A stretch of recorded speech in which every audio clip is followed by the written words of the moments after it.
Welcome to another episode of Commercial Property Roadshow. Today I'm actually going to share with you how to buy a commercial property in your self-managed super fund. So let me take you through the journey, but I have to whiteboard it for you. One of the things I want to share with you is not only how, but why do you need to buy a property in your self-managed super fund. Now, before I get started, I just want to tell you, I'm not an accountant, I'm not a financial planner, so please go and seek your independent advice. Please go and find financial planners or anyone that you use in that space to help you set the right entity up and also to give you the right advice about buying in a self-managed super fund and how much money you need to get started. I'm going to use an example of 200,000, but some people might get started with 150, some people might need to get started with 250, and depending on what age you're at, I'm going to assume that you're going to be an age of you're in your mid-40s when you start this journey, or maybe late 40s. That's where the best time to really bulk up your super is, but you might be starting in your 30s or you might be starting in your 50s, so the strategy might change a little bit different. But at the end, if this is something you want to do and you want to know how you could personalize to you, reach out to me at helentarrant.com or helen@commercialpropertycashflow.com.au, because what I can do is put you in touch with some of the people that I work with. I can run some preliminary big picture strategies for you and then niche you down to sort of get the right people in place in your team to set that up, and then I can show you some examples of properties that would work. So let's go. Let me show you and take you through the whiteboard. So here we are starting out how you would invest, how you can invest in super. I'm going to draw out the diagram. So let's say that here you have your industry super. So this is your industry super. So this can be, say, Australian super or Host Plus at $200,000 there. Right, and you want to set up a self-managed super fund. So that's what you need to put. Self-managed super fund, SMSF is what it stands for. You need to transfer your $200,000 into your self-managed super fund. Now, underneath your self-managed super fund, there's a structure where we call there's usually a corporate trust for yourself. Managed super fund. Now, your accountant can tell you a little bit more about that. But say under your super fund, you've got a couple of options. So you can hold the property, you can hold money in cash, you can buy property, you can buy shares, you can, lend or businesses. There's a whole host of things you can do. Now, if you want to use cash for any of these purchases, you can do that, and you don't need to set up any entity. But say you wanted to buy property. Now, when you want to buy property, you want to actually, you need to have some lending. So you want to borrow, what they call a bare trust. Now, the reason we have a bare trust, and it's a bare trust together with a custodian trust. Okay, and the reason for that is called a bare trust, custodian trust. It comes as one package, is that the bank wants to keep it quarantined or separate from the rest of your earnings and the rest of what you owe in the actual self-managed super fund, so that if they can come and take that property from you. And what we normally get is a non-recourse loan. So the loan is dependent on the property and not you. So it's not depending on your income, but they will look at, any contributions you make, any of the things that you do. So what goes on from here is that from here you can buy a property. So here, let's say you bought a property. It doesn't really matter what it is, but let's say you bought a commercial property. So $200,000, and during a commercial loan, so the loan, the LVR, so loan to valuation ratio, is 65% is the standard. And sometimes they can go to 70%. Now, you need to, of course, think about, there's also costs in terms of the bank cost, the bank valuation, in terms of your due diligence fee, and also of all of the other costs that's associated with purchasing a property, like stamp duty and everything. So $200,000, if it's at 65% LVR, and then you're actually buying a $500,000 property. So that's $500,000. And the reason I want to use this example is this is a classic example of how the $500,000 works. So you have your, what we call your, which goes to your self-managed super fund, goes to cash, comes as a deposit. That's your 200. You have a loan, of, let's say 65% of 500,000 is 325k. Of course, you know, there's some costs, and that's what the 25k covers. So that's your loan. We always work out SMSF loans at 5% because it sits 1% higher than the market, 2.5 to 3-ish. So inside at the moment, the current rate is about 4-ish, but we just take 5 as a benchmark. This way you have lots of options in case things change, in case that the interest rate changes. But what they want to see is a principal in interest repayment. So you need to pay down principal probably over a 10, 15, potentially 20-year period, depending on when you buy the property and what age you are. So we're looking at the loan. And so what we're seeing is the metrics for this property in order for the metrics for this property to work, you need to buy a commercial property. So it doesn't work as residential property because there's no positive cash flow. So you need a commercial property. And what you do need is we're going to try in self-managed super fund of 7%. So what does that mean? That means that this is the net yield before mortgage. So that is $35,000 net. Right? So that's net before mortgage and after all outgoings. Now let's work out how much your mortgage is. Interest, 325,000 times 0.05. That's about 16,250 in interest only. Loans, and probably add on to it probably anywhere from another 10, probably about 10, maybe 10k, 10 to 12k of principal. So we need to put that in. So let's do principal repayments. So just put pay P. So you're really looking at about 27k or so around there. So remember that you've got this money here, 35,000. If you take 27k out of it, you actually still end up with about 8k of positive cash flow, even after you've actually out of 16,250 as your interest only. Out of 35,000, if you're getting that as a net income, 16,250, you actually end up with about $18,000, 18,750, that you can put back to loan. So this figure here,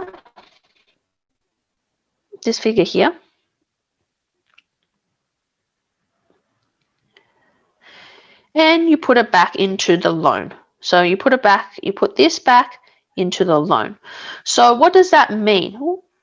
What does that mean over time? So let's have a look. So that means that what does that look like for your property? So you bought it here, let's say 2021, you bought it here and you get $35,000 net. You bought it for 500k, right? And we have, 2022, 2023, 2024, 2025, 2026, 1, 2, 3, 4, 5, 6, 2027. Right, so we're going to keep this property for let's say what happens in 7 years. So, and let's assume that you're going to get a minimum 3%. Minimum 3% rental income. So and that your loan here, you're borrowing 325k. That's your loan. Okay, so in 2022 you have a rental increase. So your rent has gone up from 35,000 to 0. Next year is gone 37,131.50, 38,245.45, 39,392, 40,500 574.60, and finally 41,791.83.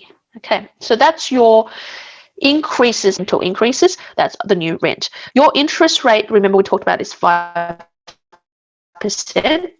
which is 16,550. 1650, let's have a look, 325 times 0.5, 6250. 250. So that's where you're at.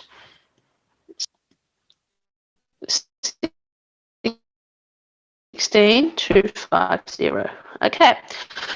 So the first year you've borrowed 325. Okay. So the first year you've actually put in, you've taken out 16,350 and 35,000. So what your positive cash flow is for that year is 18,750. All right, that's where you're at.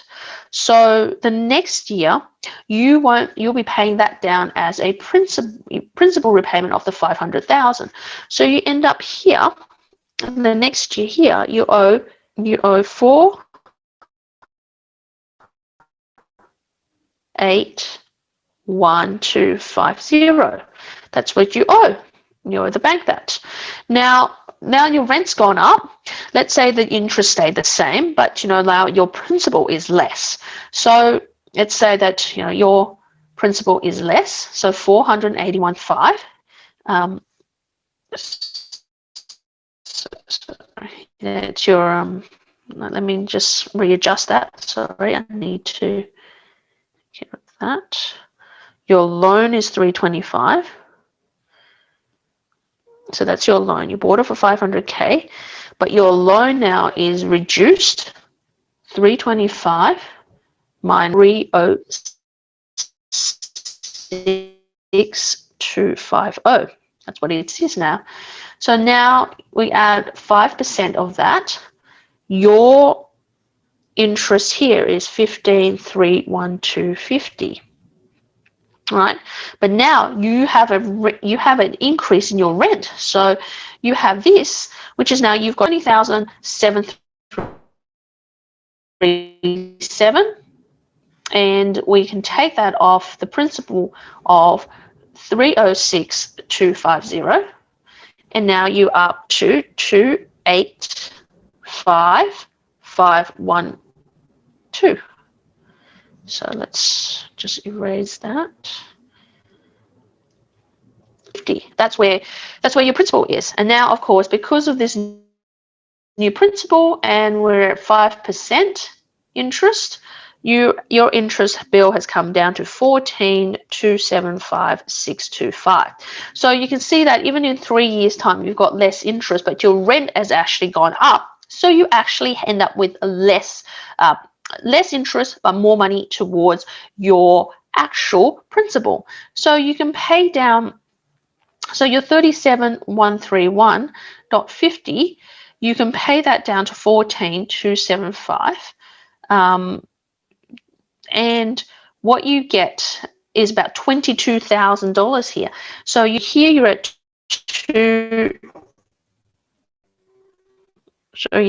262,656. So you can see that each year, as your interest goes down, you actually pay more repayments. So the ultimate goal here is that by the time 20K, so you pay down, you're probably here sitting around, let's say approximately, just because we're doing this, approximately probably 190K to 200K you owe the bank. Right, that's without you doing any contributions. If you put in 25K contributions over the 7 years, you actually owe contributions.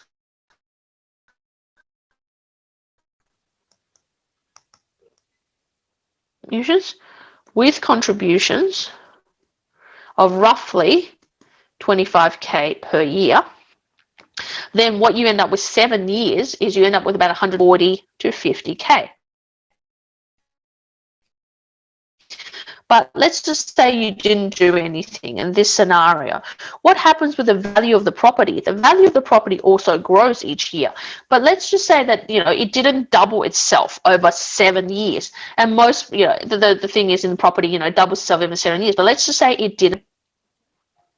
Let's say it grew in value and it only became, it grew only, say, 25% of that. So let's say, something that's really, or even like 30% of that. So, just something very, very conservative that I like to work on. So let's say capital gains.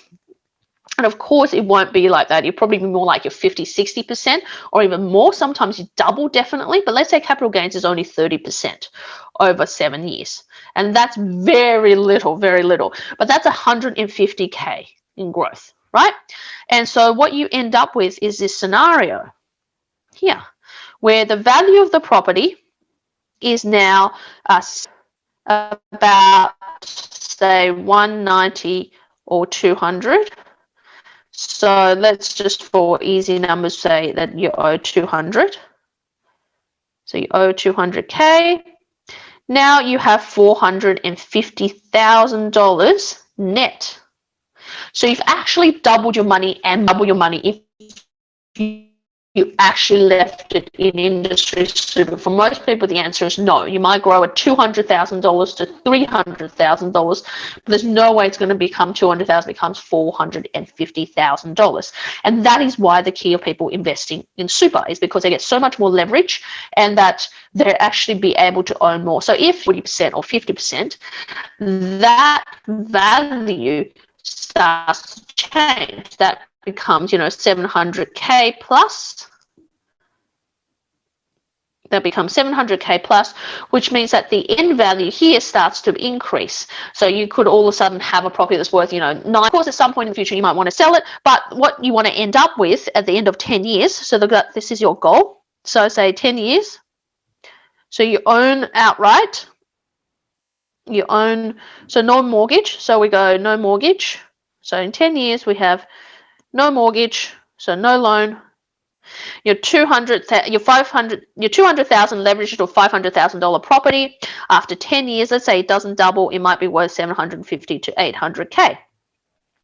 Now, even if over time, say the rent went up, but the rent also came down, and let's say it adjusted, the value of the property grew higher than the rental increases, let's just say even at 6% yield, right? What you'll come out at the other end is, let's say at 750,000 at 6%, it's 45K, and at 800,000,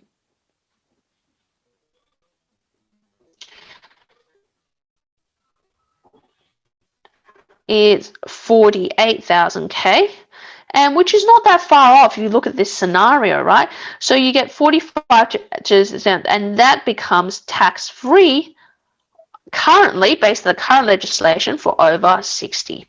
So also capital gains tax, 8,000 is equivalent to outside you're earning somewhere around 57,000 to $60,000 of income. So for someone, that is actually almost just below the average Australian wage, and that would be for someone who is an average worker will be getting that. So just by having $48,000 tax-free income coming through. So if you're willing in that time to put your contributions in, maybe top it up with if you have any non-concessional, so let's say you sold a property during that time you're resident, you want to top it back in, you could be looking at really developing this out to a 10-year, 12-year. So this is the goal of why people invest in commercial property, and this is why I urge you to look into it, and why it actually helps you to think outside of the box to really create more wealth out of your self-managed super fund and to get better leverage out of your super.